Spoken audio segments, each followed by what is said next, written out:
Hello, we are taking a look at the Civil War 150 commemorative website. This website is what I chose to take a look at typography. And within the site, it's actually not its own site. It's actually part of the historychannel.com, something that they made. But for our purposes, I'm really only looking at this page and the elements within.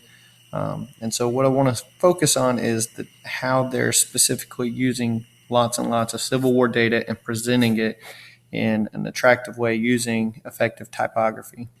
And so here are the different pages. And so pretty much all of these pages look the same in general. The battles is a little bit different because it's using a map, but the rest of them are going to look really similar. We'll take a look at some. So in the middle, it has your general ideas, and we notice that we still have our tabs up here at the top, but then it's really just presenting a lot of data on how Civil War soldiers were dying in an attractive way and using it it's pretty unique in this way, where it's basically infographics that are interactive, where the user is kind of guided through the data and it's presented. And so you can just take a look at it. So some of the things that you want to notice is obviously how much bigger the title is, and then the differences between the amputation and disease.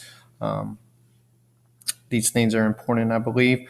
And then how you kind of how it sectionalizes each of the different elements into the grids here and grids here.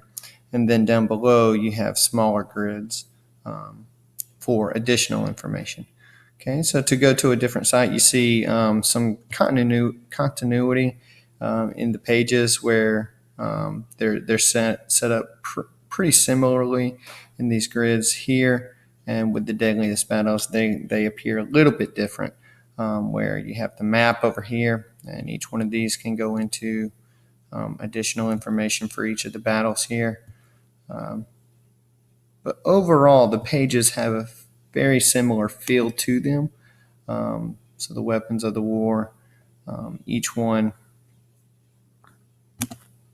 is different, but at the same time still utilizing the same kind of typography and leading your eyes into what it wants to show you. And then once it gets you to the big ideas, you do have to be a little bit interactive in actually navigating the site, navigating through the things to be able to see all of the different elements. One of the things that I do think is almost lost is there's so much more information than just who they were, the weapons, and how they died. You got this explore and vote thing that I myself just kind of glance over. But there's so much more content within the Civil War 150 site. But I feel like it gets overlooked a lot easier than do these initial 5 here: who they were, the weapons of the war, how they died, deadliest battles. And so if you take a look at these topics, you got much more detail and much more depth.